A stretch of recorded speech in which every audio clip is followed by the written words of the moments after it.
Warahmatullahi wabarakatuh.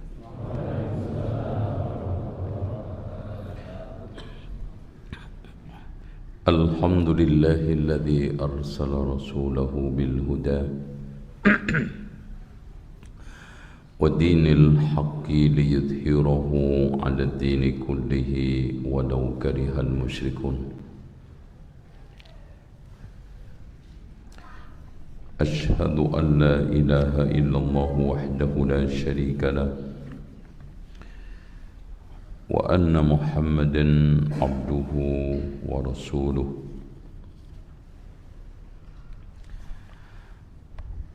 Allahumma salli wa sallim wa barik ala Muhammadin wa ala ali Muhammad walhamdulillahi rabbil alamin. Nah gitu Pak. Nah, ikhwas sekalian, ini kajian terakhir safari saya ke Jawa Tengah, dan ini yang kedua. Allah berikan kesempatan untuk silaturahmi di masjid yang Masya Allah ya, Mekah, bagus, bersih untuk ukuran Gleko. Kan gitu, biar tidak hiperbola. Tema yang kita usulkan ketika fitnah, ketika dakwah tertempa fitnah. Ini unek-unek, ini hasil renungan, ini adalah saripati pengalaman.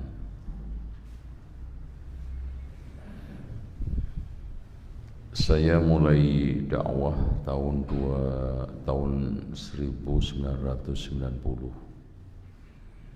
Naik turun, berbagai macam perubahan kondisi mad'u dan da'i, bahkan ada yang dulu kawan menjadi lawan, yang sekarang lawan, dulu lawan menjadi kawan. Intinya fitnah itu ada dua, internal sama eksternal. Dan biasanya orang itu mudah sekali menghadapi fitnah eksternal, tapi sulit, bahkan bertumbangan, bahkan futur karena fitnah internal.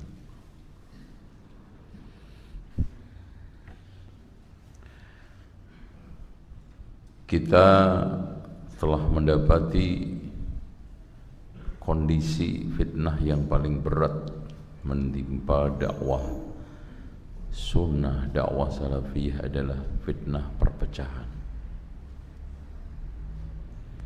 yang kita itu sangat wanti-wanti dan mentahdir firqah perpecahan.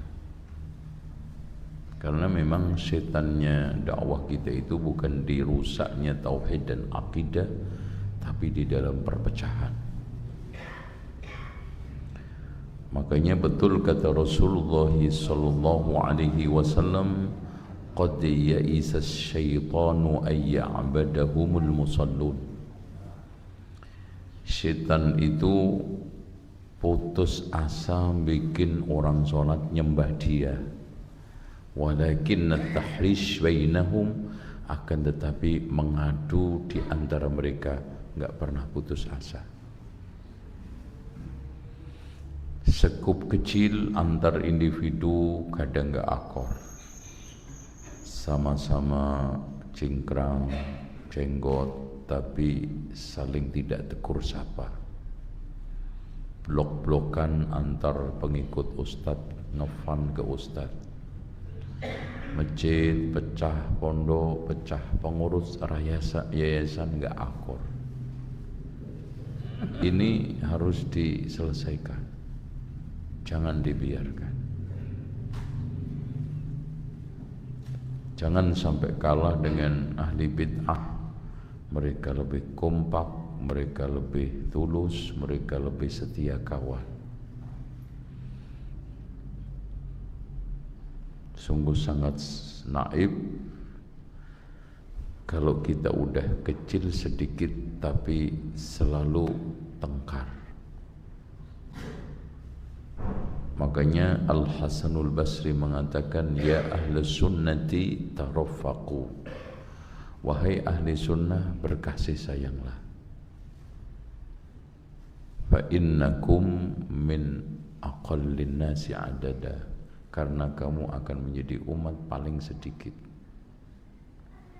Udah sedikit pecohan, udah sedikit clash, udah sedikit tengkar. Memang di antara ciri-ciri tanda akhir zaman banyaknya perselisihan.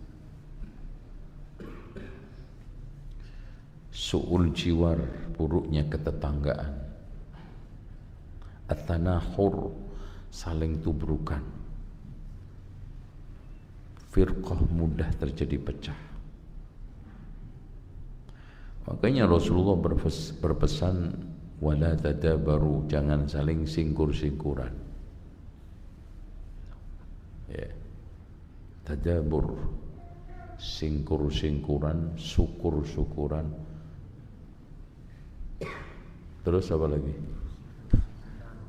Ya, syukur-syukuran itu syukurin lo, mudar, kapokmu kapan?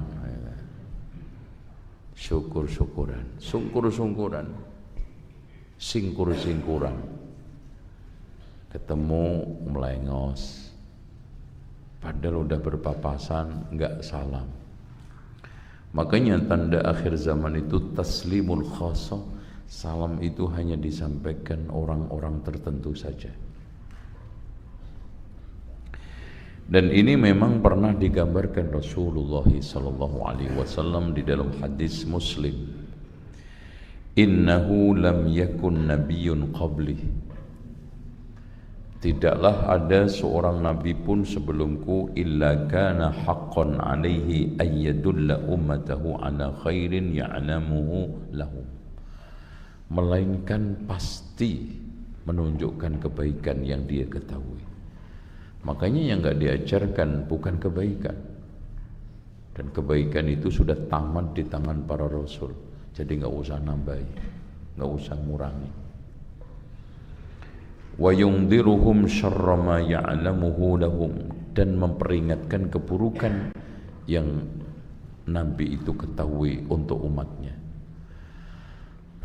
Makanya format beragama itu pasrah, nurut, sami'na wa ata'na, bukan sami'na wa ngayalna. Makanya kata Abu Bakar Muhammad ibnu Syihab Az-Zuhri, minallahi ar-risalah. Risalah itu datangnya dari Allah. Wa 'alar rasulil balagh, tugas Nabi itu menyampaikan. Wa 'alaina taslim, kita pasrah. Wa inna ummatakum hadihi, umat kalian ini,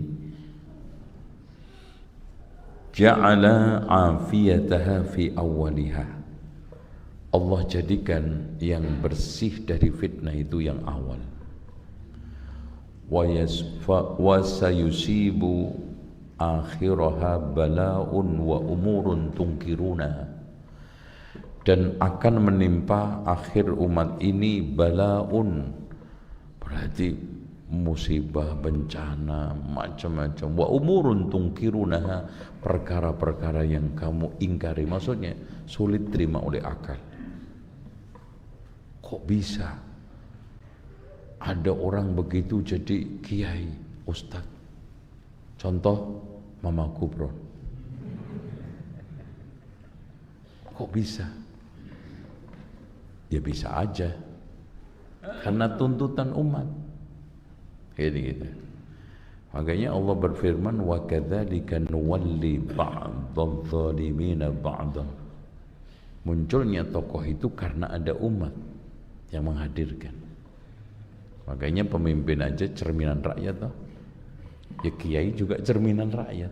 Emang ada rakyat, masyarakat, umat yang butuh tokoh seperti itu.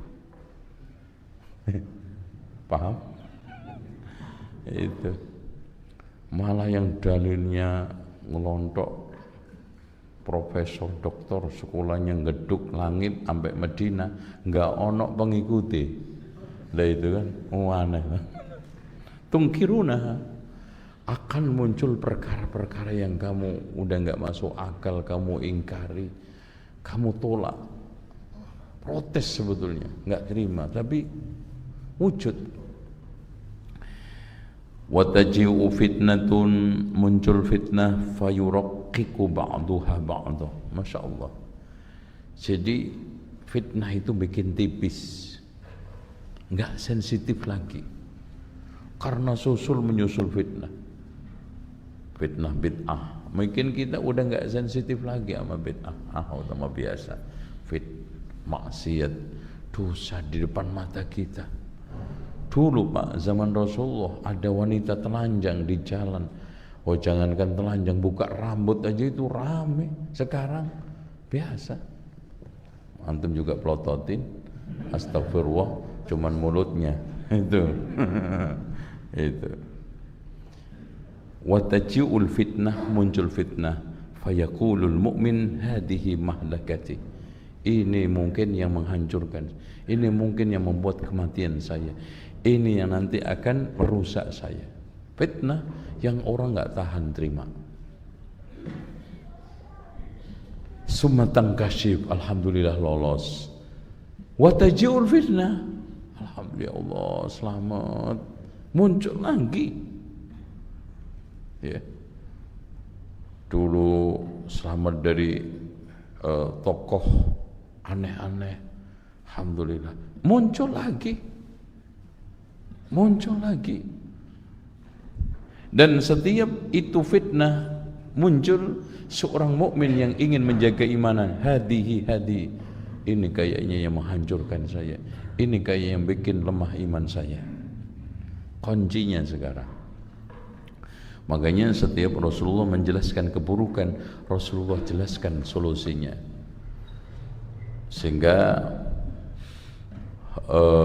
kadang ada orang tanya gini, Mas, kenapa ya Rasulullah menjelaskan tentang keburukan, tanda-tanda kiamat, wanita telanjang tapi pakaian macam-macam, kenapa? Itu bentuk sayangnya Rasulullah sama kita.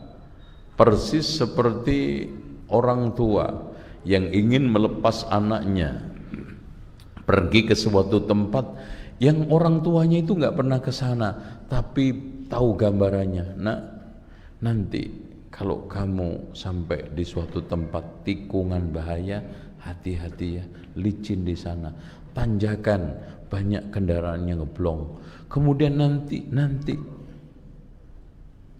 Makanya tidaklah Rasulullah menjelaskan tanda-tanda kiamat, tidaklah Rasulullah menjelaskan tafarruq, perpecahan. Rasulullah kasih solusinya. Makanya di sini juga gitu. Faman ahabba ayyuzahzaha 'anin nar. Siapa yang ingin dijauhkan dari neraka, wa yadkhulal jannah, masuk surga, falta'tihi maniyatuhu, hendaknya dia itu datang kematian kepadanya, wa huwa yu'minu billahi wal yaumil akhir, dia dalam keadaan iman kepada Allah dan hari akhir, wala tamutunna illa wa antum muslimun. Itu soal partai antum menang enggak, soal nanti dagangan antum moncer enggak, itu nomor sekian. Yang penting mati dalam keadaan iman kepada Allah dan hari akhir. Nah, solusi kedua, wal ya'ti ilan nasi alladhi yuhibbu an yu'ta ilaihi. Hendaknya kamu perlakukan orang sebagaimana kamu senang untuk diperlakukan. Dan jadi zaman fitnah itu yang kita lakukan itu, perlakukan orang sebagaimana kamu senang diperlakukan. Antum senang kan kalau antum parkir mobil tertib, bagus, rapi, enggak dikempesi bannya? Yo, antum juga tertib, enggak ngempesi ban orang. Antum seneng kan? Tanaman antum gak dirusak orang, jangan rusak tanaman orang. Antum seneng kan kalau sekarang punya utang dibalikin, balikin kalau punya utang ke orang. Itu prinsip. Antum seneng loh kalau ketemu orang senyum, wah masya Allah, ini orang pasti bahagia. Ya senyum. Kunci berikutnya 3. Waman baya'a imaman, siapa yang sudah membai'ah imam, fa'atahu safqata yadihi, udah memberikan tangannya untuk bai'ah, wa samrata qalbihi, dan juga dari isi lubuk hati yang paling dalam, fal yuti', antum ta'ati. Inistata', semampu antum. Menunjukkan apa? Pemimpin itu sumber fitnah. Makanya antum taati semampu antum. Makanya Syekh Abdul Karim Al-Aql mengatakan, kawan bayine pemimpin itu zalim, cuman ketutupan dengan kebaikan kemaslahatan yang dia wujudkan. Maka kalau pemimpin itu mengutamakan dirinya, hancur, karena nggak ada yang nutup tadi. Makanya ketika Abu Dzar minta kepemimpinan, hanya mimpin jadi amil zakat, ditolak sama Rasulullah. Innaha khizyun wa nadamatun, karena kepemimpinan itu kehinaan dan penyesalan yaumal qiyamah. Semua pemimpin nanti datang kepada Allah itu nyesel dan juga apa? Hina. Apalagi Fir'aun yang bener aja nyesel, apalagi Namrud gitu. Lanjut, fa in jaa akhar yunazi'uhu, kalau ada orang yang ngajak untuk menggulingkan pemimpin, fadribu unuqal akhar, penggal lehernya itu orang. Makanya antum jangan iyakan, jangan ikuti. Karena nggak ada faedah buat antum berdakwah, buat kemajuan umat. Crash iya, chaos iya, dan darah pasti. Dan saking beratnya fitnah sampai Allah mengajarkan, dan ini menjadi sunnah muakkadah untuk dibaca setiap setelah tasyahud sebelum salam. Allahumma inni a'udzubika min adzabin nar wa azabil qabri wa min fitnatil mahya wal mamat. Karena semua fitnah. Makanya Muawiyah mengatakan lam yabqa fi hadi dunya illa bala'un wa fitanun wa iddu lil bala'i wal fitani sabra. Tidaklah tersisa dari dunia ini melainkan bala fitnah, bencana malapetaka fitnah. Siapkan untuk menghadapi bencana, bala, musibah itu dengan kesabaran. Sabar, nggak ada lagi Pak. Sabar itu kadang geget banget. Ya, karena apa? Ada mangkel, ada kesel, ada capek, ada kecewa. Ya kan? Makanya Rabbana ighfir lana wa li ikhwanina alladhina sabaquna bil iman wa la taj'al fi qulubina ghillan. Ya, makanya banyak hal-hal yang menyebabkan kita itu kesal, capek. Nah, paparan fitnah itu Pak, yang terpapar pertama utama itu hati. Ya, makanya Rasulullah mengatakan di dalam hadis Muslim, tu'radul fitanu 'alal qulubi kal hasir udan uda. Fitnah itu memapar hati itu seperti anyaman tikar. Antum tahu orang yang nganyam tikar pandan, masya Allah, pelan-pelan, tapi akhirnya antum sulit untuk ngelepas satu persatu, macet. Ini kemana? Kalau antum lihat anyaman itu kan masya Allah, ini larinya kemana? Susah. Dan itu fakta Pak. Makanya kalau sudah kalla bal rana ala qulubihim ma kanu yaksibun, sulah untuk lepas.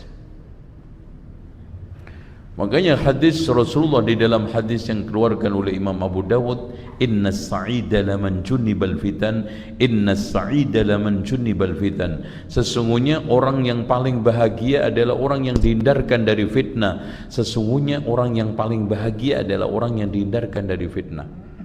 Karena berat orang kalau sudah terfitnah. Dan makna fitnah di dalam Al-Quran itu banyak ya. Fitnah itu artinya syirik, kufur. Wal fitnatu asyaddu minal qatl, itu kufur syirik. Fitnah artinya ujian, fitnah artinya talbis bainal haq wal batil, ya, campur aduk antara hak dengan batil. Fitnah itu bisa maknanya musibah, bencana, seperti firman Allah, wattaqu fitnatan la tusibanna alladhina zalamu minkum khassah. Itu enggak aneh orang zalim saja yang kena, semua kena, ya. Dan fitnah itu ada khusus, ada umum. Fitnah khusus, fitnah anak, fitnah istri. Makanya wa'lamu annama amwalukum wa auladukum fitnah.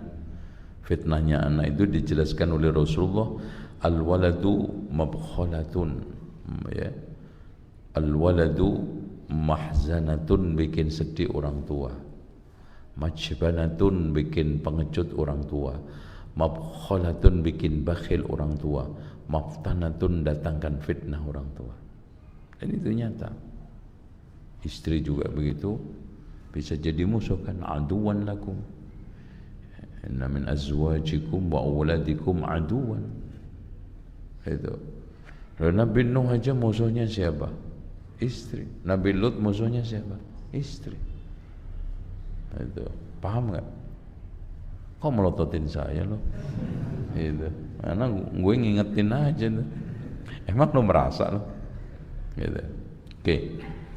Fa ayyu qalbin ushribaha, hati mana saja yang terpapar fitnah itu, nuqitat fihi nuqtatun sauda, kena apa? Paparan hitam.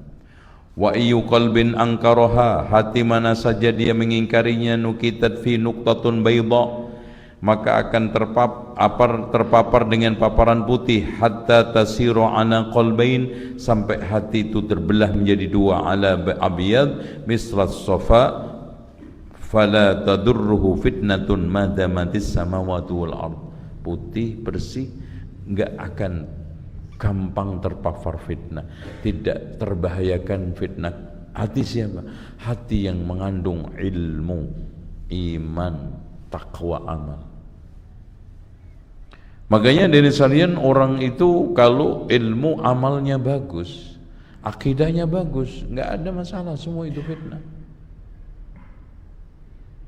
Ya. Nggak ada problem, nggak gampang goyang, ya. Makanya dari situlah kata Imam Ibnu Hazm, ilmu paling tertinggi di hadapan Allah adalah ilmu yang mendekatkan kita kepada Allah, yang bisa menghadirkan ridha Allah. Itu. Makanya ilmu itu sumber kebaikan. Kata Ibnu Hazm juga, jarang orang itu bisa menjadi baik tanpa ilmu. Kalau ada orang baik tanpa ilmu, kebaikannya cuma parsial. Contoh, ada orang pendiam.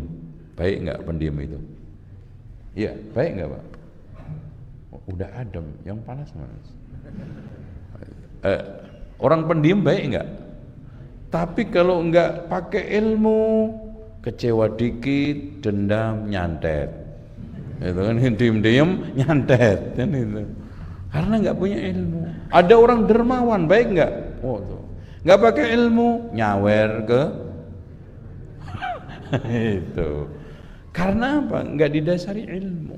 Akhirnya parsial kebaikannya. Ya kadang nyasar ke yatim piatu, tapi ke itu yang aneh-aneh ya kena, kan gitu. Oke. Wal akhar aswad murbadan, dan yang lainnya itu kelam hitam, ya.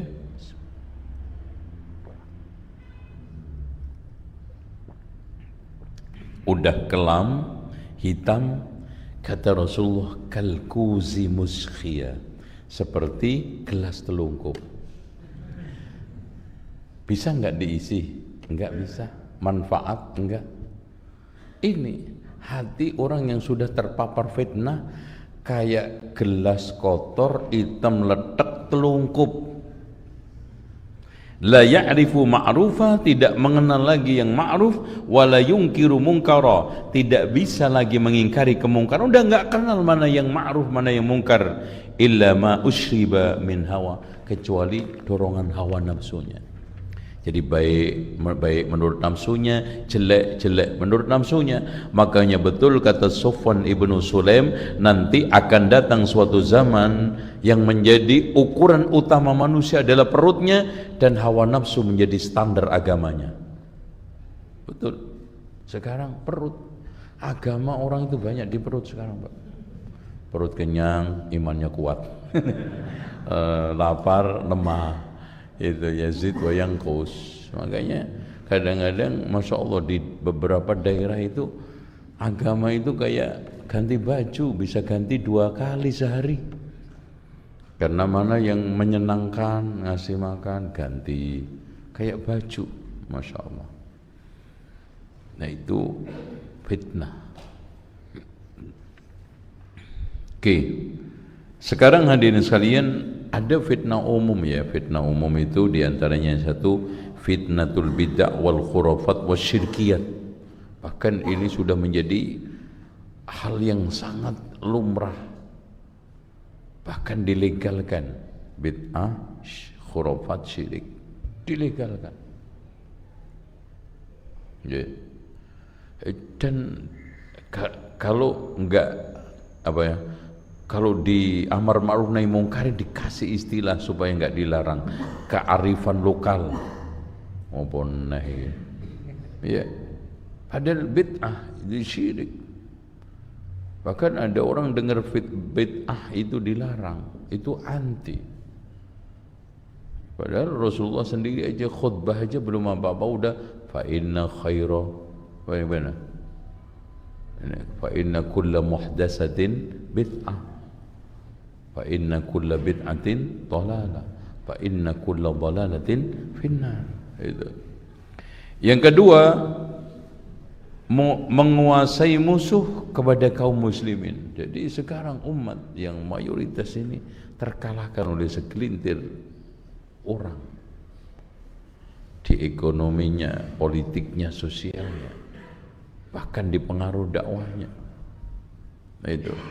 Coba yang menguasai otoritas agama tataran nasional siapa? Orang yang faham Al-Quran dan Sunnah? Enggak. Yang menguasai ekonomi apalagi? Nah, itu fitnah. Terus fitnah kehinaan yang dikatakan oleh Rasulullah sallallahu alaihi wasallam, "Idza tabaya'tum bil 'inah." Kalau kamu sudah terjerat transaksi 'inah, wa khattum adnabal baqar, kamu pegang ekornya sapi, maksudnya sibuk beternak. Waraditum bizzar'i, ya, ridha dengan tanam, cocok tanam, maksudnya berusaha. Wa taraktumul jihad, udah tinggalkan jihad, tinggalkan masjid. Bahkan di kampung-kampung, antum sadar nggak sadar, sudah banyak masjid kalau zuhur asar itu nggak ada jamaah. Ya, ada orang yang sudah paham ngaji sendirian, Pak, adzan sendiri, qomat sendiri, imam sendiri, makmum sendiri, giliran waladhdallin dia mundur dia. Amin gitu, biar kelihatan rame. Nanti diramein pakai apa? Ya pakai tip. Itu nggak ada, teman. Pernah anak sholat di satu kampung ini, nunggu nggak ada satupun, padahal masjid padat penduduk. Karena sudah pada wataraktumul jihad, wataraktumul ibadah, wataraktumus sholat, banyak yang sudah meninggalkan agama. Makanya betul kata Rasulullah SAW, latunqadanna ural islami urwatan urwatan, Tali Islam itu akan lepas seutas demi seutas. Kullaman taqaddat urwatun tashabbatha an-nasu billati taliha. Ketika lepas satu orang pegang berikutnya, fa awwaluha naqdun al-hukmu, yang pertama kali lepas sistem hukum dan pemerintahan Islam, wa akhiruha as-shalah, dan yang paling terakhir adalah salat. Dan lepas total, sudah enggak ada hukum Islam lagi dengan lahirnya KUHP kemarin. Udah enggak ada lagi. Ya. Paling ada sisa hukum kawin, cerai, waris, itu dok. Habis. SHI aja nggak ada, SPDI aja nggak ada. Yang ada SH udah. Itu. Lanjut. Sallallahu alaikum dullah. Kalau dalam kondisi seperti itu, Allah akan kuasakan atas kalian kehinaan. La yanzi'uhu hatta tarji'u ila dinikum. Enggak akan Allah tarik kehinaan itu sampai kamu kembali kepada agama kalian. Kembali kepada agama apa? Wa in tanaza'tum bi syai'in farudduhu ila Allahi war Rasul. Kan sekarang enggak. Perselisihan itu dikembalikan kepada nafsunya, perasaannya, ADRT, yayasan ormasnya, macam-macam. Akhirnya kacau balau. Ruwet umat yang sekian banyak mengadili otaknya sendiri-sendiri, nggak bakal ketemu, mas. Makanya perselisihan jahiliyah, kultur yang macam-macam, multikultur itu diselesaikan oleh Allah dengan apa? Dengan apa, Pak? Li'ila fi Quraisyin ila fihim rihlatasy syita'i wa sayfal ya'budu rabb hadzal bait. Ibadah satu, wa ma khalaqtul jinna wal insa illa liya'budun, dengan apa? Alkitab was sunnah. Enggak ada bisa. Walan taraktu fikum amrayni lan tadillu ba'di in tamassaktum bihima kitaballah wa sunnati. Fitnatut takrib, yaitu fitnah globalisasi sekarang. Ngeri, Pak. Globalisasi. Sekarang kita udah ada sekat lagi. Udah. Makanya ini kan sekarang ini banyak anak-anak yang sudah nggak bisa dihalangi untuk kuliah internasional. Hatta di Indonesia, Pak. Di beberapa kampus negeri itu sudah ada jurusan apa? Internasional. Itu nanti separuh kuliahnya ke luar negeri. Makanya harus dibekali. Nggak bisa kita hambat. Bagaimana dia bisa tinggal di Jerman tapi akidahnya tetap bagus? Bagaimana dia kuliah di Belanda tapi agamanya tetap kokoh? Bagaimana dia itu belajar di negara-negara, bahkan China sekarang membuka, dan banyak sekali anak-anak kaum muslimin ke sana. Bagaimana tetap kokoh, tidak luntur? Bahkan Rusia juga membuka. Itu fitnah, mau nggak mau. Nah, fitnatul ikhtilaf wa tanahur wal iktital, fitnah perpecahan, pertengkaran, bahkan peperangan sekarang Timur Tengah. Fitnah. Ada yang mau ikut ke sana? Ada. Ya. Makanya perang ini ditargetkan oleh musuh. Kenapa? Di situ yang bisa bikin macet segalanya, termasuk ekonomi. Karena pusat perekonomian Arab, apalagi Saudi sekarang lagi menanjak, pertumbuhannya hampir 10%. Enggak ada, Pak, seluruh dunia pertumbuhan ekonomi yang paling tertinggi kecuali Saudi. Gedung-gedung, Masya Allah, tempat-tempat mall, fasilitas diperbaiki. Ya, Vision yang tahun 30 udah hampir closing. Gitu.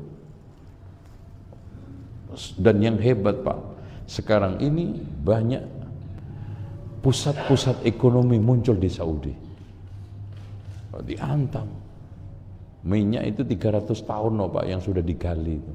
Untuk 300 tahun cukup yang sudah dieksplorasi. Itu. Wallahu a'lam.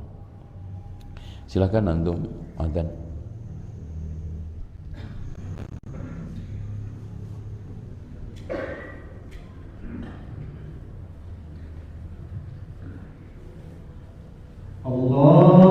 Allahu Akbar.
Mustajab 6 yang antum jangan lewatkan.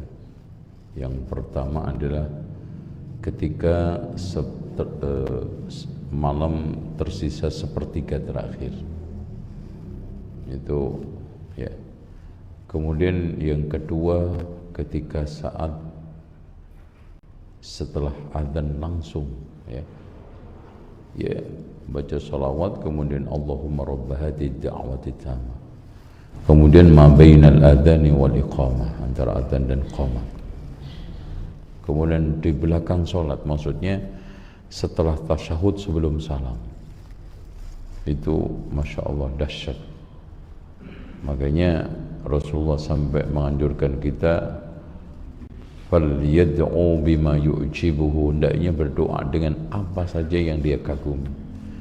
Kemudian kelima ketika imam naik mimbar sampai selesai, dan yang keenam ketika setelah asar sampai menjelang maghrib waktu Jumat.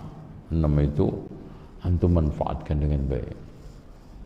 Sekarang ini nggak ada solusi kekuatan kecuali dakwah untuk menangkal fitnah. Di antara cara doa kepada Allah ya.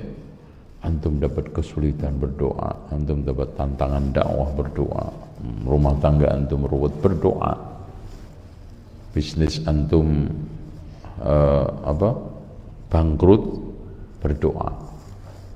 Makanya pernah ada orang yang datang kepada Al-Hasanul Basri, wahai imam, saya sudah lama menikah nggak punya anak, bacalah istighfar. Wahai imam, saya berbisnis bangkrut terus, banyaklah istighfar. Wahai imam, masalah hidup saya terus sulit dan terus menghadapi berbagai macam masalah, perbanyaklah istighfar. Kemudian ada seorang tanya, wahai imam, ini orang tanya macam-macam, jawabannya cuma satu. Saya tidak mengatakan dari perut saya, otak saya, tapi dari firman Allah, faqultu astaghfiru rabbakum innahu kana ghaffara yursilis samaa'a 'alaikum midrara. Oke. Lanjut. Fitnah yang paling mengerikan sekarang adalah fitnatul labs. Ada keterkecohan, hoax, cungkir balik fakta. Contoh, sama-sama jenggot, tapi nggak semuanya sama. Sama tapi beda. Gimana itu Pak maksudnya? Iya. Apa itu? Apa istilahnya? Sama tapi beda apa? Sama tapi itu loh Pak, ada istilah.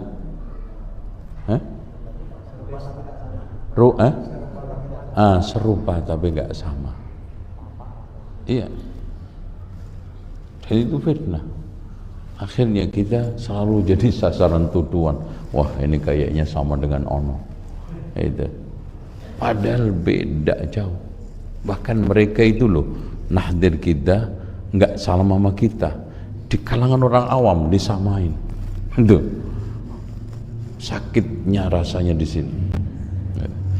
Terus fitnatus syubhat wasyahwat. Ya Allah, sekarang fitnah syubhat menguasai pojok-pojok kehidupan. Syahwat apa lagi? Itu di kota itu Pak, jam 12 anak tantangan tuh. Mana yang lebih mudah, cari korek api sama cari perempuan nakal? Loh kan nggak jawab loh, pura-pura aja loh. Itu fakta. Sarana dimudahkan, pintu ada, peluang ada. Yang ada cuman satu, iman atau eman?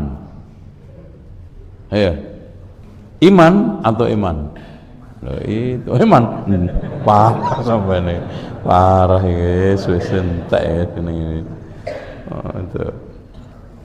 Nah, terus fitnah narkoba.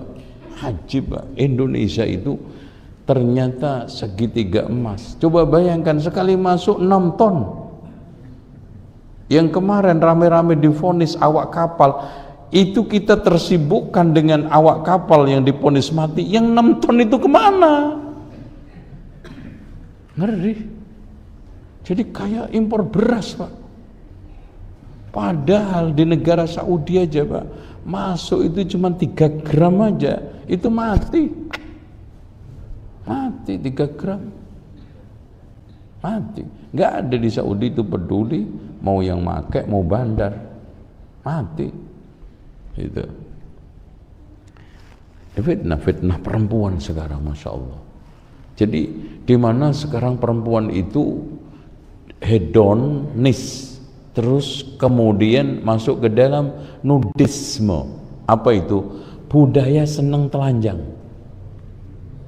Iya. Coba adem naik motor nggak pakai baju, apa nggak masuk angin? Bapak-bapak jaketan loh. Itu budaya senang telanjang, minim itu. Apalagi pakaian perempuan sekarang, subhanallah. Ya Allah. Terus fitnah siyahah, yaitu tempat-tempat wisata, ya Allah, apalagi. Nah, harta, riba, dan berbagai macam pernak-pernik, tahayul, yaitu apa? Rekayasa fikih supaya menjadi halal. Itu diotak-atik. Ini fitnah semua. Bahkan riba itu diotak-atik supaya jadi halal. Coba, kok bisa gade itu untung? Ternyata saya gadaikan laptop, nanti kena dikasih uang kan? Uang gade ini 5 juta. Kok bisa nggak ada tambahan? Ada tambahan nggak? Antum gadaikan laptop atau apalagi motor Mio, Brio, apalagi 5 juta, 15 juta. Ada tambahannya nggak Pak? Hah? Ada nggak? Antum atau balik 15, utang 15 balik 15? Enggak. Pasti ada tambahan. Apa atas namanya? Sewa tempat.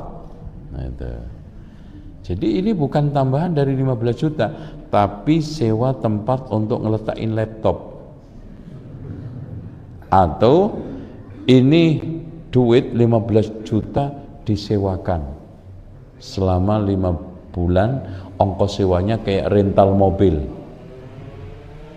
Jadi uang 15 juta ini dianggap seperti mobil direntalkan. Kan subhat banget, rental anak sewakan. Toh ini juga kalau saya rupakan seperti motor terus saya sewakan sah. Boleh nggak itu? Saya beli motor kemudian saya sewakan sehari 50 ribu, boleh nggak? Boleh, sama. Itu. Ini cuman berupa uang. Saya sewakan antum uang ini selama 1 tahun. Ongkos sewanya 1,5 juta dalam setiap 15 juta. Udah enak itu kan, sama seperti sewa motor. Tahayul dicoba untuk dihalal-halalkan dengan logika yang kena, bahasa yang logis, dan istilah yang tampak indah. Riba diganti bunga atau macam-macam. Makanya mudharabah murabahah itu harus dikoreksi ketika antum bermuamalah. Bener enggak? Itu antum harus ukur dengan syariat. Oke. Sekarang berikutnya tanda-tanda orang itu kena fitnah. Satu, yang dulu halal jadi haram, yang haram jadi halal. Nah, ini udah mulai ngaco nih. Itu ya dulu udah nggak apa-apa tahlilan, sekarang zikir kok. Itu maulid yang penting baca sholawat ya, udah nggak apa-apa. Itu jadi dicoba untuk dicarikan alasannya supaya boleh fitnah.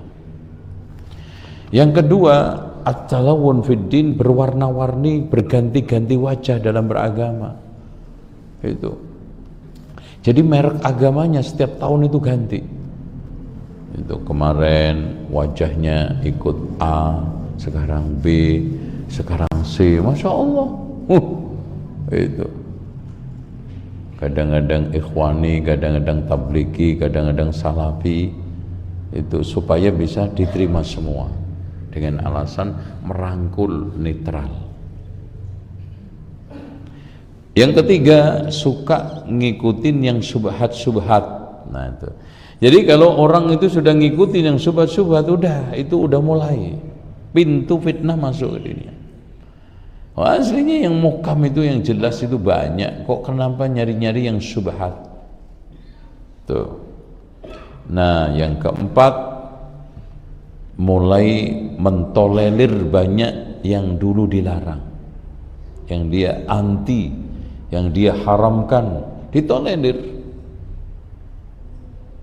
dengan berbagai macam alasan. Nah, sekarang terakhir kita masuk kepada cara kita untuk selamat dari fitnah dakwah ini.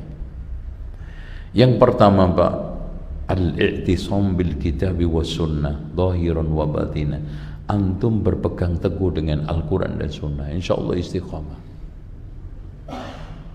Makanya ketika saya dulu itu dari aswaja tradisional, kemudian belajar ke beberapa ulama, ustadz, kemudian menemukan jalan dakwah yang mulia ini, saya bersyukur, dan tanda syukur saya nggak peduli tahdir-tahdiran, saya nggak peduli dengan si fulan.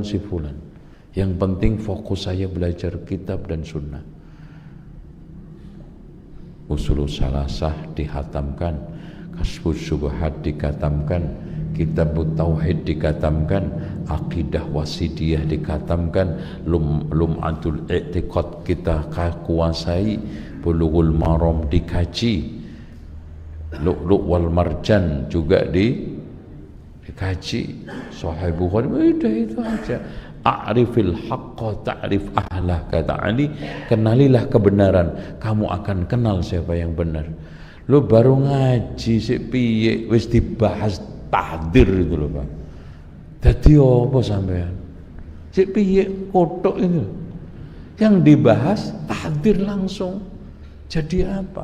Makanya cek aja Pak. Dan ini perlu diadakan penelitian dan bisa jadi tesis S2 antum. Ya. Orang-orang yang dulu kenceng tahdir, nasibnya sekarang kayak apa? Cek aja. Ada yang futur bahkan keluar seperti orang awam. Ada yang sudah nggak mau dakwah lagi. Ada yang menghilang dari peredaran. Karena apa? Sesuatu yang dikendalikan dengan cara nggak normal berakhir dengan cara berantakan pasti. Coba gini Pak, antum punya mobil, ente setir mundur terus mundur. Walaupun antum ahli nyetir mundur, remek mobil antum sama-sama pelan-pelan. Begitu juga dakwah. Hanya anak nggak pernah. Kalau anak ngikutin Pak, itu bisa balik. Ya, karena saya punya modal untuk balik di sana lebih menguntungkan dari sisi dunia. Satu, suara saya nggak jelek-jelek banget. Ya, buat sholawat itu pasti mantep kan gitu. Dua, saya itu dukun sejak umur kelas 2 aliyah. Itu udah mulai praktek dukun. Dan dukun itu enak. Cuman modal tiupan langsung dapat duit tuh. Itu kan gitu. Wes bablas angin itu kan gitu. Apalagi jimat itu lengkap warisan dari mbah saya, bapak saya itu. Wah, keris macam-macam. Ada yang Lok 7, ada yang keris Nabi Adam. Coba bayangkan, Nabi Adam aja nggak di mana sampai Jawa nih. Ini keris Nabi Adam lengkap, wakil macam-macamnya. Udah jimat itu lengkap Pak dulu. Nah, yang ketiga nyerang Wahabi udah pinter sejak kelas 2 SMA itu. Itu kan modalnya 3 itu yang penting. Pasti terkenal. Tapi saya nggak berusaha untuk mendengarkan si fulan, nadir si fulan, si anu begini. Udah. Karena wa ma kana li mu'minin wala mu'minatin idza qadallahu wa rasuluhu amran, itu aja. Ketetapan Allah dan Rasulnya itu yang kita kaji. Wa may ya'tasim billah faqad hudiya ila siratim mustaqim. Mudah. Wa'tasimu bihablillahi jami'an wa la tafarraqu. Itu. Kedua,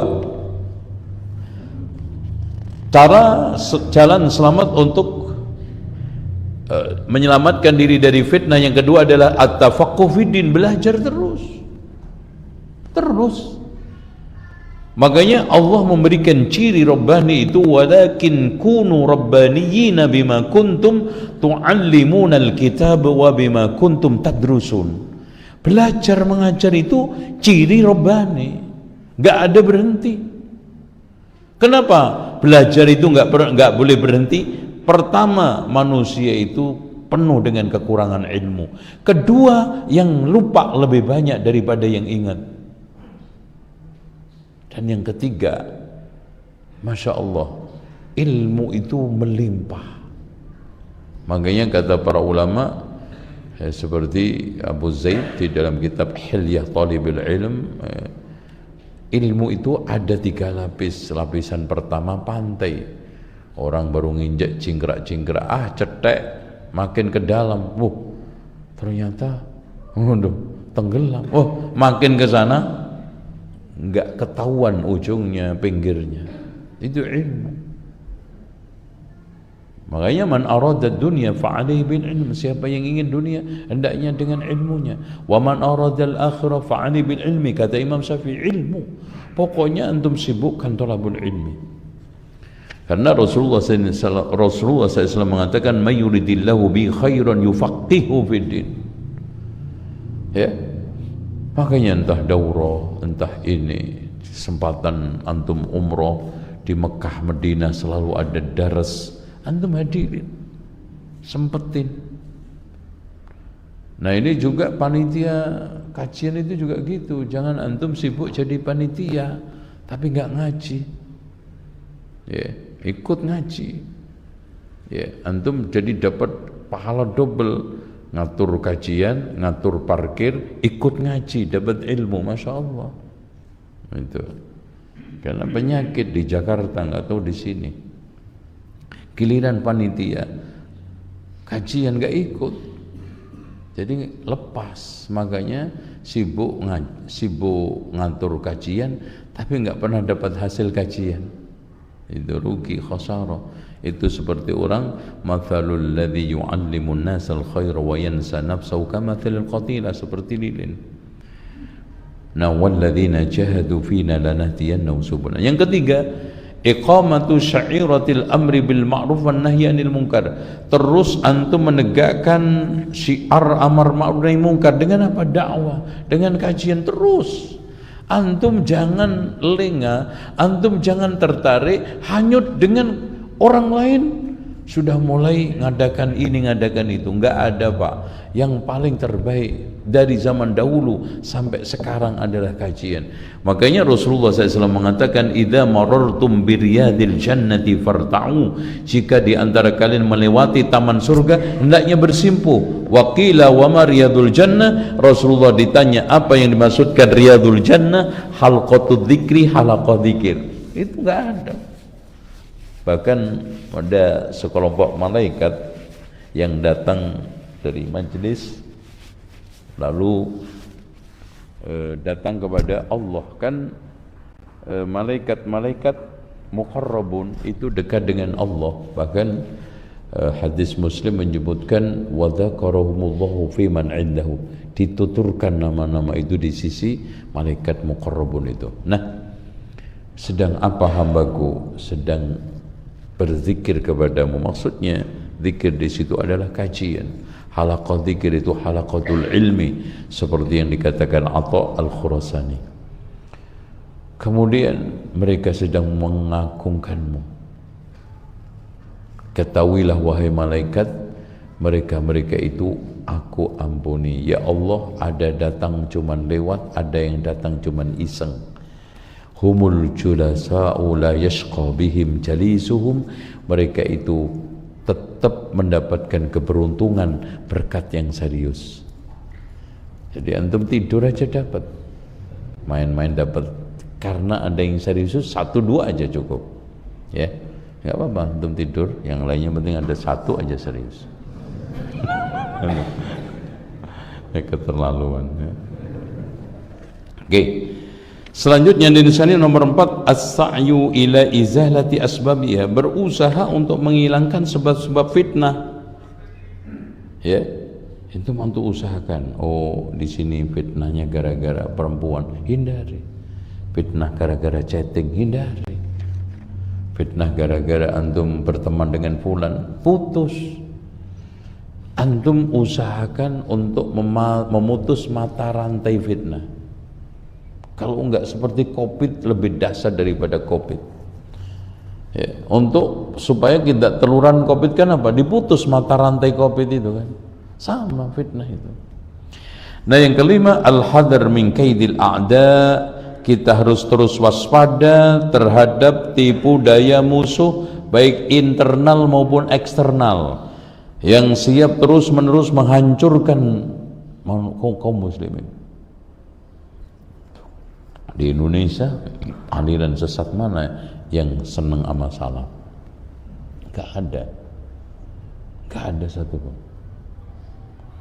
Makanya Allah berfirman di dalam surat Al-Hajj, walaula daf'ullahi an-nasa ba'dahum bi ba'd lahuddimat sawami' wa bi'a wa salawatun wa masajidu yudkaru fiha ismullah.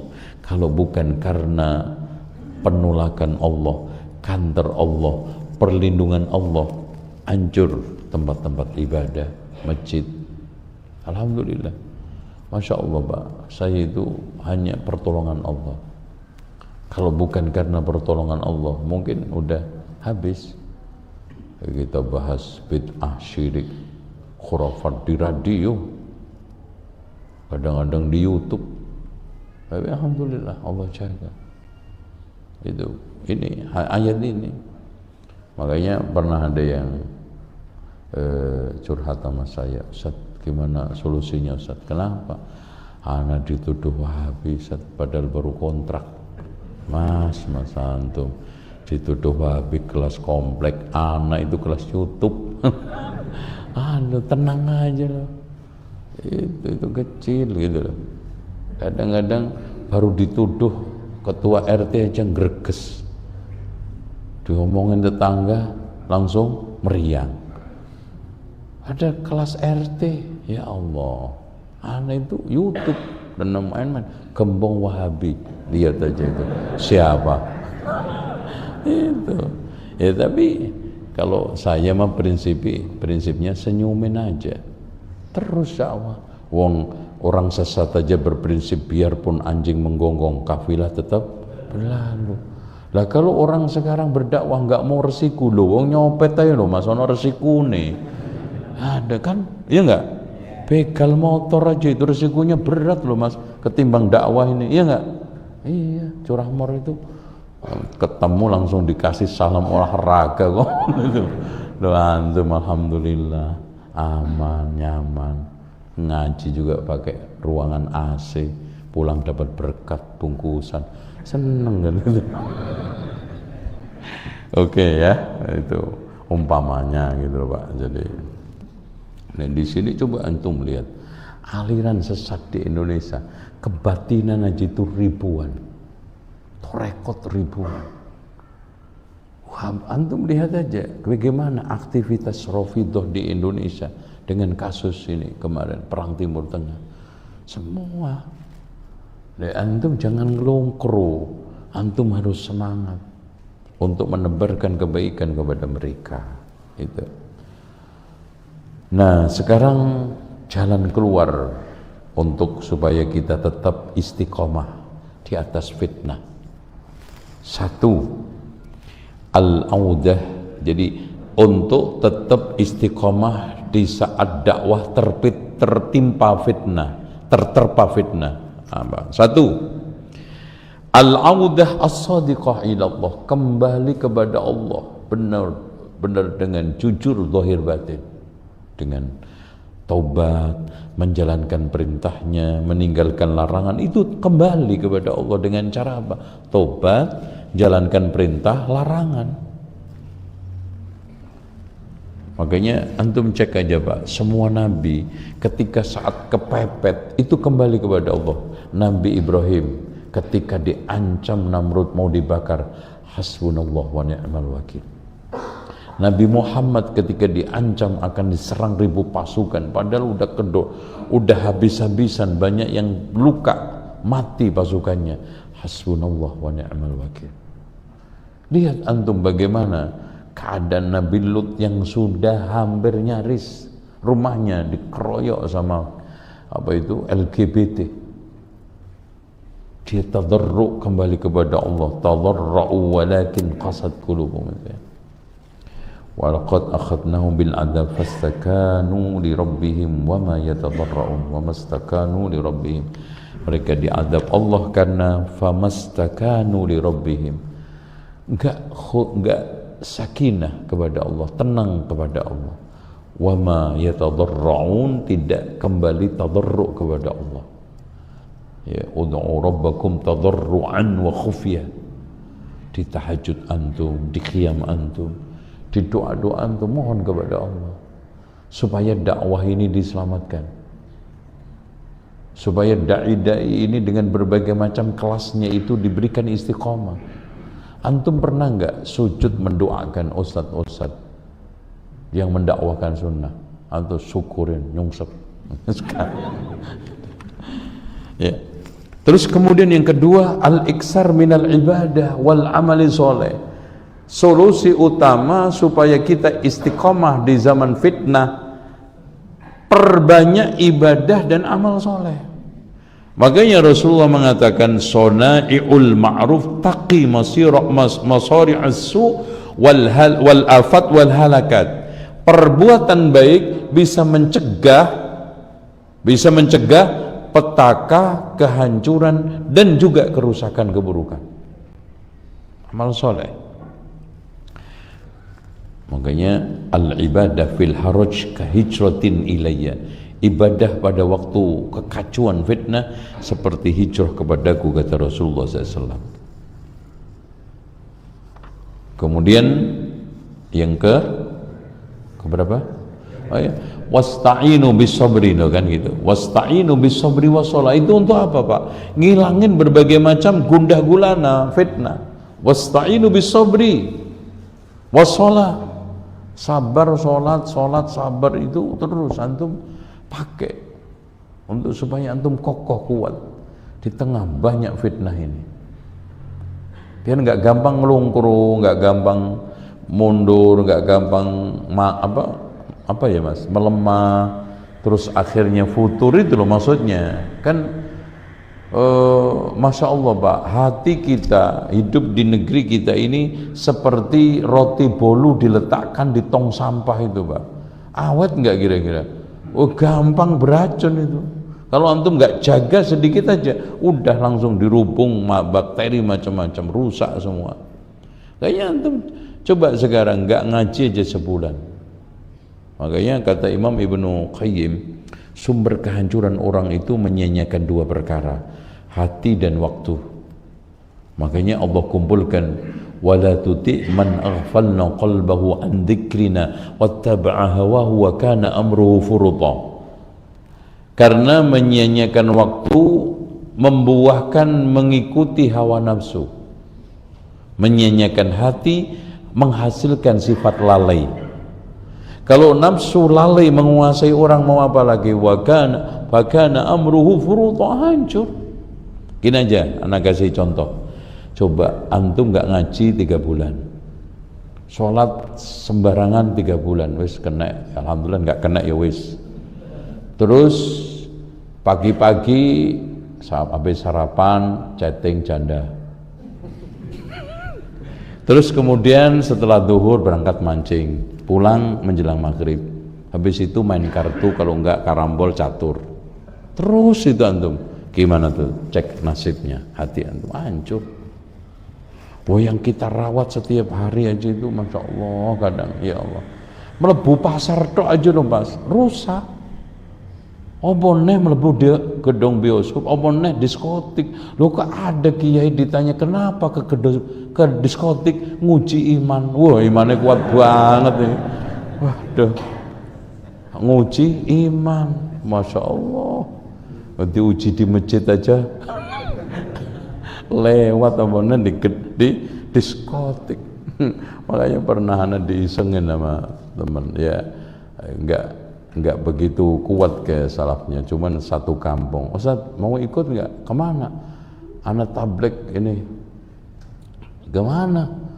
Itu anak sudah 3 tahun ceramah di Doli itu Surabaya dulu masih. Ngapain ke sana? Ini kuliah tarawih. Nah, terus habis tarawih gimana? Ya mereka praktek, ya biarin. Enggak tahan. Itu nggak siap, karena itu tadi paparan fitnah. Yang ketiga, luzumu jama'atil muslimin wa imamihim. Kalau masih ada jamaah, ada imam, ikut, jangan bugot, karena itu yang memperteguh iman antum, ya. Dan kemudian yang kelima, berapa? Terserah antum lah mas. Ya, nomor 5, ya. Al-iltifaf haulal ulama. Jadi ya 4 ya, bersimpuh berkeliling di sekitar ulama. Jadi antum harus bersanding dengan ulama, duduk dengan ulama, ada daurah antum ikutin. Dari masyayikh Jordania kita hadirkan setiap tahun, antum hadir setahun sekali kok, barokah loh Pak itu, ma'al akabir. Makanya Allah memberikan penegasan kepada kita, surat An-Nisa ayat 83, wa idza ja'ahum amrum minal amni awil khaufi ada'u bih. Kalau datang kepada mereka urusan baik dalam keadaan aman, tidak perang, awil khauf perang, gaduh, walau radduhu ila rasul, andaikan mereka kembalikan kepada rasul, wa ila ulil amri minhum, atau kepada ulil amri minhum, dalam masalah ilmu adalah ulama, la'alimahu alladhina yastanbitunahu minhum. Kita akan mendapatkan hasil ijtihad istimbar. Makanya ulama itu pentingnya satu Pak, Kenapa kita itu harus iltifat? Ya, banyak ayat hadis yang memerintahkan itu, yang menjelaskan itu. Ya, pertama, ulama itu sosok ilmu hidup berjalan di atas bumi. Kemudian ada sosok. Jadi ajaran itu nggak akan bisa gigit kalau nggak ada sosok. Makanya setiap agama itu ada ajaran, ada panutan. Semua kalau agama, kelompok, termasuk sesat. Syiah ada tokoh, ada panutan, ada ajaran. Ahli sunnah juga ada panutan, ada ajaran. Panutan kita khairun nasi qarni, summal ladzina yalunahum, summal ladzina yalunahum. Makanya Imam Ibnu Mas'ud mengatakan, "Man kana minkum muta'assiyan falyata'assa bi ashabin nabi." Jika di antara kalian ingin menjadikan seorang sebagai teladan, jadikan sahabat Nabi itu menjadi teladan. Gitu. Kemudian untuk rujukan fatwa ketika konflik, itu harus ada sosok. Nggak bisa AI gitu, nggak bisa, karena AI itu kecerdasan murni. Di sana nggak ada atifia, nggak ada pelembutan kasih sayang, nggak ada transformasi nilai-nilai, nggak ada. Dia hanya alat. Makanya butuh sosok. Nah, sekarang syarat ulama panutan itu satu, salamatul mu'taqad waltizamu sunnah, keyakinannya benar dan iltizam terhadap sunnah, serta perilakunya lurus. Nah, itu kalau sekarang melecehkan santrinya itu ya bukan ulama, itu kiai ya. Itu kalau kiai itu kan bukan ulama. Kiai itu gelar untuk orang yang tua, bisa tua umur, bisa tua tua di tempat itu tua, kiai. Itu namanya kiai. Makin tua makin kiai ya, kan gitu. Kemudian yang kedua, syarat ulama ar-rusu fil ilmi wa tadallu fi. Jadi ilmunya sangat mendalam. Ilmu sangat mendalam. Makanya innama yakhshallaha min ibadihil ulama'u. Ilmunya membuat dia itu takut kepada Allah. Karena aslul ilmi khasyatullah, asas ilmu itu membuahkan takut kepada Allah. Yang ketiga, mengamalkan ilmunya. Itu. Jadi kalau teori TikTok nggak ada faedah. Makanya kata Abu Hamid Al-Ghazali, al-ilmu bila amalin junun wal amalu bila ilmin la yakun. Ilmu tidak diamalkan kegilaan, dan amal tanpa ilmu nggak mungkin. Kenapa Pak? Orang yang nggak mengamalkan ilmu gendeng. Ada yang tahu nggak? Sekarang saya tanya, gendeng iyalah, coba. Loh, nggak tahu. Gendeng apa? Coba. Hilang akal. Hilang akal. Berarti yang tidur itu gendeng. Gendeng nggak? Enggak. Orang pingsan gendeng enggak? Ayo, gendeng iyalah.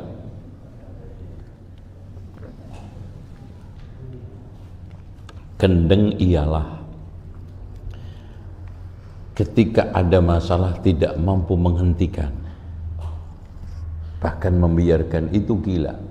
Makanya ada terapi gendeng di rumah sakit gila, disuruh ngisi ember bocor.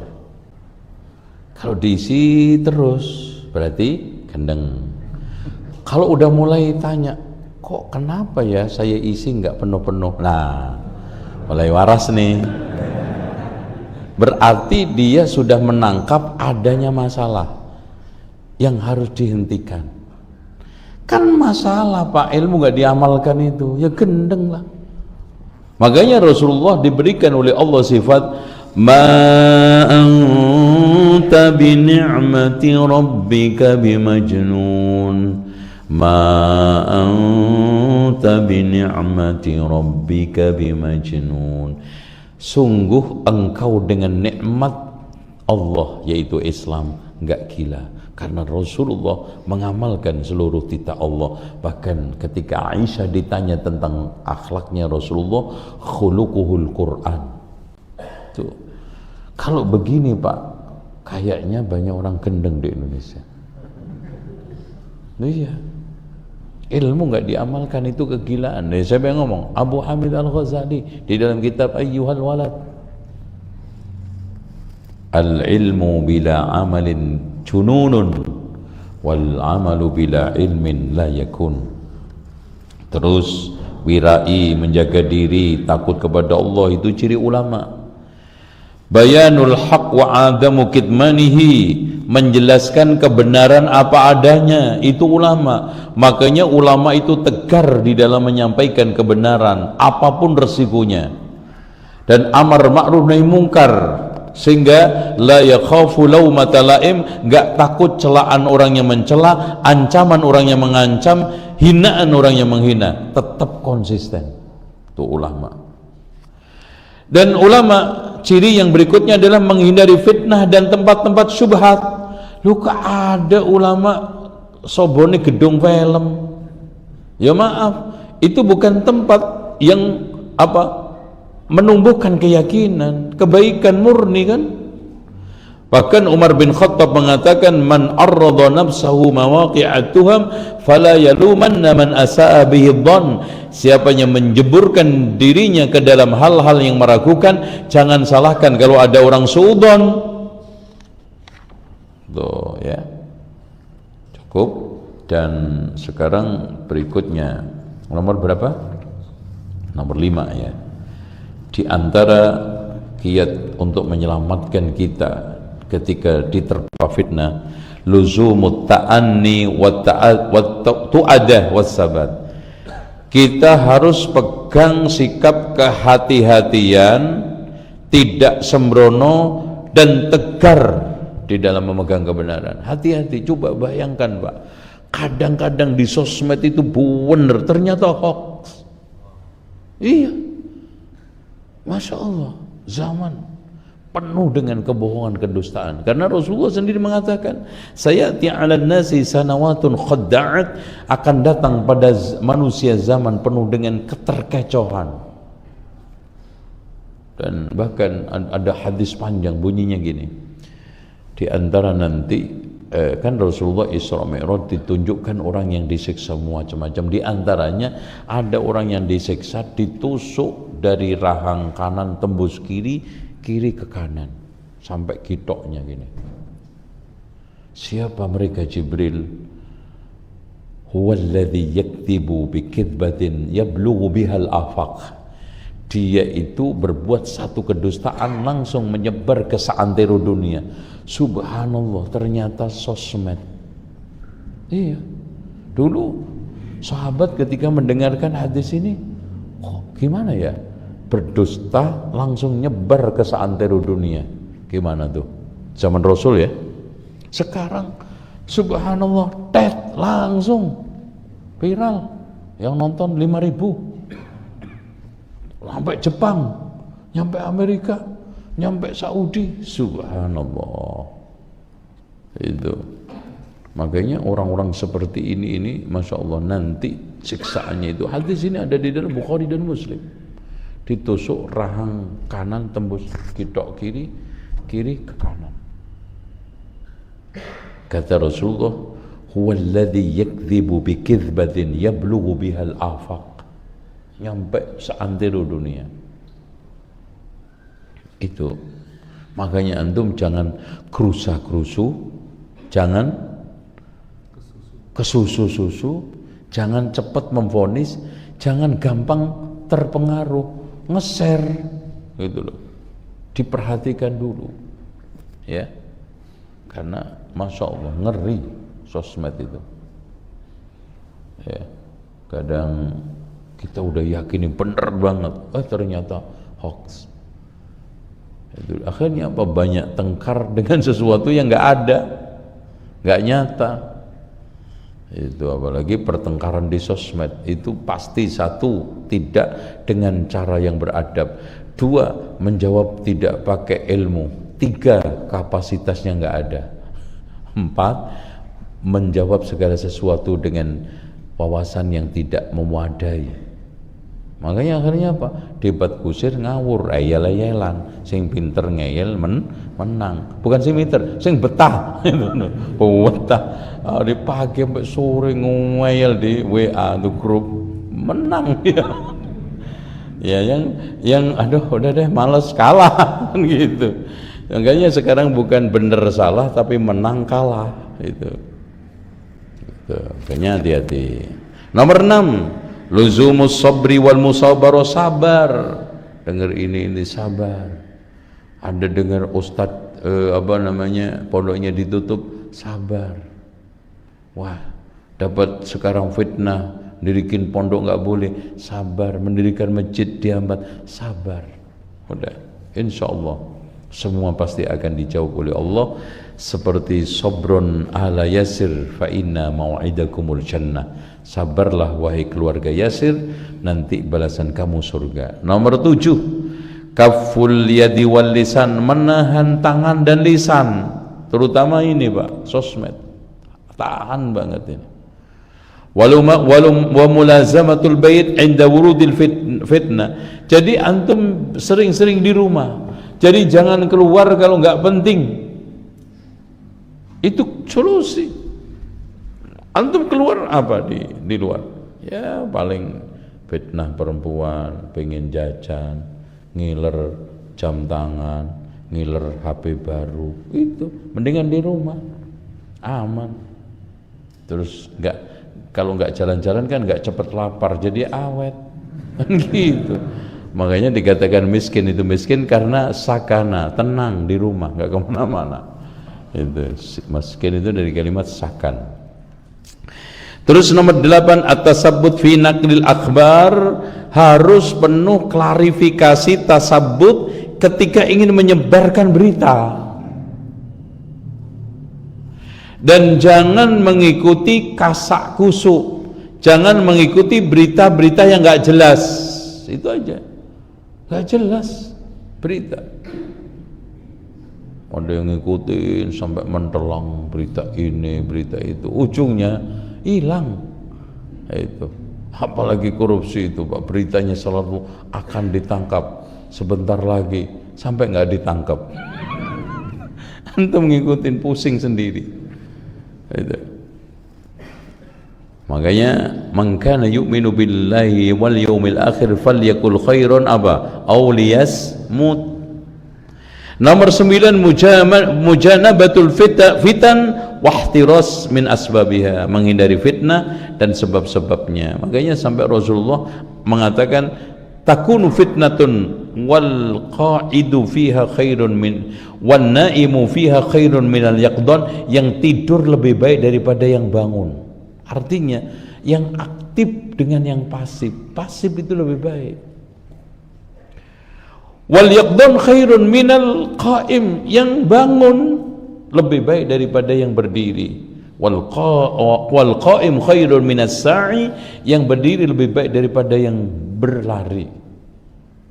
Faman wajada maljan aw ma'adan falyasta'id, barang siapa yang bisa mendapatkan tempat untuk berlindung hendaknya berlindung. Selanjutnya nomor berapa? 10.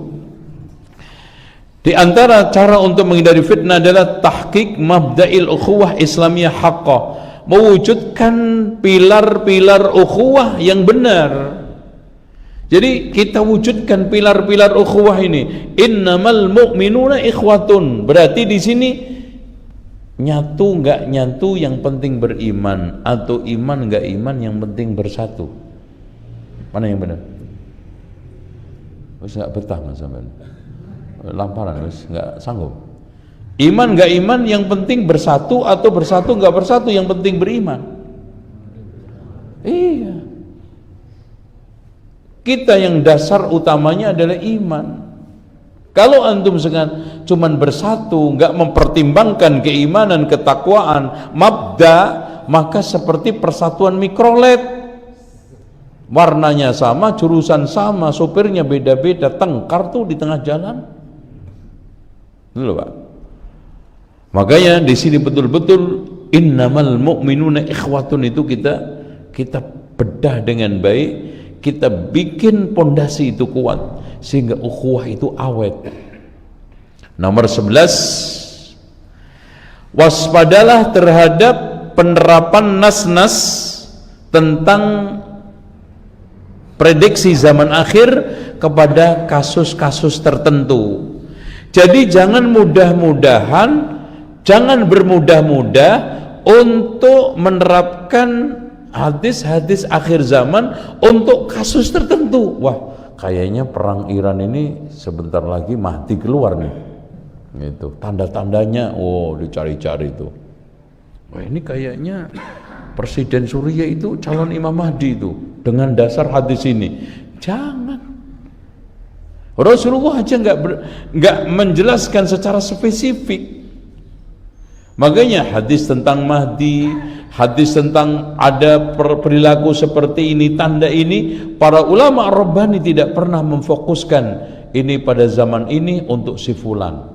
Ini pada zaman ini kriterianya ini raja fulan atau si fulan. Baca hadis bla bla bla. Wah, ini kayaknya sekarang ini nih putra mahkota Saudi nih, langsung tembak. Wah, ini kayaknya temannya Dajjal ini. Antum dari mana dapatnya itu? Dan ini banyak, Pak. Ya. Didominasi ustaz-ustaz akhir zaman, karena yang dibahas akhir zaman aja. Akhirnya apa? Dia mencoba mencari-cari sensasi supaya hadis-hadis itu realistis, kasuistik, maka dicarikan sosoknya, dicarikan realitasnya. Dan ini fitnah baru setelah fitnah itu. Cukup terakhir, yaitu percaya bahwa Islam ini akan menang, Allah akan mengokohkan sunnah, in tansurullaha yansurkum. Pasti itu antum. Dan gini Pak, supaya antum istiqamah, la tazalu ta'ifatun min hadhil ummah dhahirina 'alal haq, akan muncul di tengah umatku ini sekelompok kaum yang konsisten di atas kebenaran. La yadurruhum man khadalahum, tidak bergeming, tidak membuat bergeser hinaan, cercaan atau berbagai macam tekanan orang yang menekan. Hatta ya'tiya amrullah, sampai datang pertolongan Allah. Di dalam lafaz lain, hatta yuqatila akhiruhum masihad dajjal, sampai kelompok yang terakhir nanti memerangi Dajjal. Berarti yang menaklukkan Dajjal itu adalah mereka yang ta'ifah dhahirina al-haq. Itu yang bisa saya sampaikan. Mudah-mudahan manfaat, karena tidak